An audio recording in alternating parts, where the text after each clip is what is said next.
What is up, good people? Jungle Link here. Hope you're doing well. As we near the end of this long and vicious court battle, the final predictions are rolling in. John Deaton believes that there's about a 25% chance that Ripple just outright wins the sucker against the SEC. Just across the board dominating victory.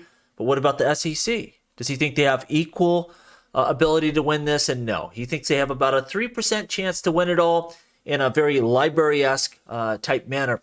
And I think that's reasonable. We've got to listen to a lot of these court hearings, and a court hearing doesn't equal, the summary judgment final ruling. We have to understand that, but just didn't seem like the SEC had everything as tight as Ripple did. Their arguments were kind of all over the place. They kind of just threw together stuff, making it up as they went.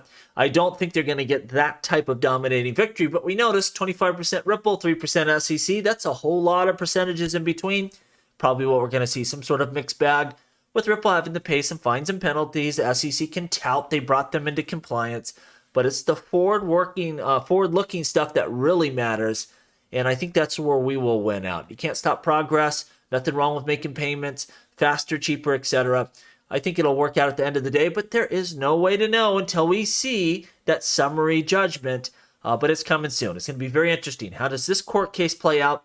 Going to be massive for all cryptocurrencies. And then how does the SEC approach Coinbase? Do they come to some sort of quick settlement? Are they actually going to file a complaint? We'll have to see how they approach that and what they're going after Coinbase for exactly. A lot's going to happen here in the coming months. Very, very important time in crypto history. Now, talking about John Deaton, his Twitter handle was hacked. Right now, it is promoting some fake law tokens, so don't be buying that. That's not John. Don't click on any links. Hopefully, by tomorrow, we will see his account being restored. We'll have to wait and see on that. Hopefully, John gets it back. Does great work out there. Now, talking about scams, Atomic Wallet, software, self-custody wallet, well, it was hacked, and it had some fatal error there, and $35 million to date have been stolen, and we're just getting hit from all areas, aren't we? We first had, exchanges and, various lending platforms that cratered and complete losses for investors. We're having some nonsense with hardware wallets, with both Ledger and Trezor, with some stuff that a lot of people like myself don't like going on. And now here's a software wallet. So you just have to be so careful out there. Probably best to spread your risk among a few different ways of holding your crypto. And you have to stay on top of this stuff. Keep your eye open. Nothing's really safe. That's the truth. And, just be careful. That's all I can tell you. But definitely, if you have anything on Atomic Wallet or you imported keys out of Atomic Wallet somewhere else, make sure you take care of that. Now, FTX brings up a lot of issues, but we're seeing less influencer deals, endorsement deals right now. Everyone's getting sued. I just saw the other day the YouTuber Meet Kevin. He settled the lawsuit against him for promoting FTX.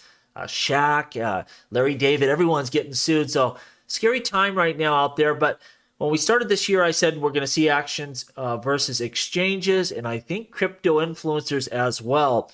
Look for those cases. Those are coming next. People that are promoting various coins. Who knows who the SEC is going to go after, but I think that will be a bigger focal point as we move forward through the remainder of this year and maybe the beginning of next year. Yeah, they hit some Kardashians and some other people, but I think they're going to go after the regular crypto influencers we all know here in short order. They're just going against everything, whether it's exchanges, coins, influencers, anyone within the crypto space. The SEC wants to exert authority over, and influencers are going to be, I think, a big area of influence or focal point for the SEC here in the coming months, or maybe over the next 12 months.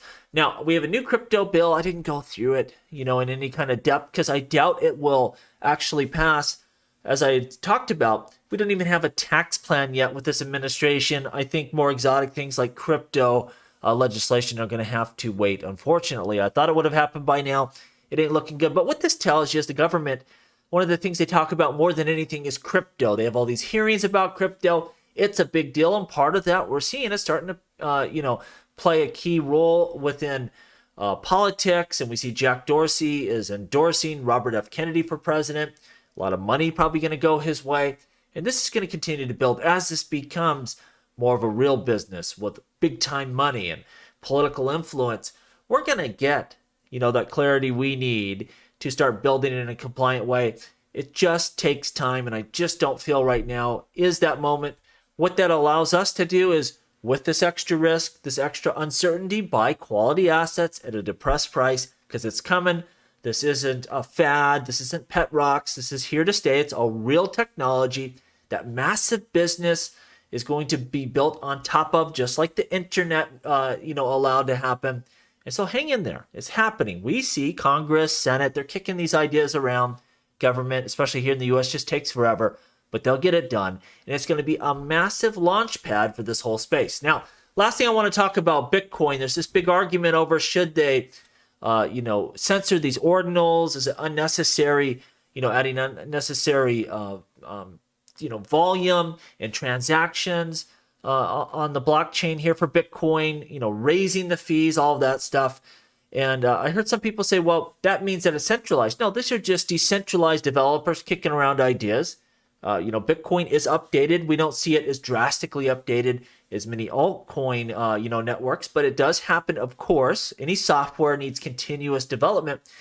And, I'm not smart enough to say if they should censor these ordinals or not. What I would say is this: if it doesn't create a security problem, it's not just bringing the network down, I would let it happen. If people are willing to pay, high gas fees to use this feature set on the Bitcoin blockchain, well, that's the way it should happen. It's open source software. And over time, if it has no real value, people will stop doing it and the fad will die away.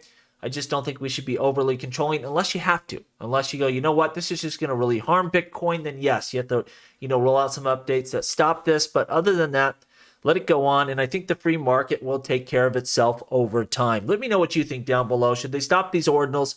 And as always, please like, please subscribe. The revolution will be televised right here on Jungle Link.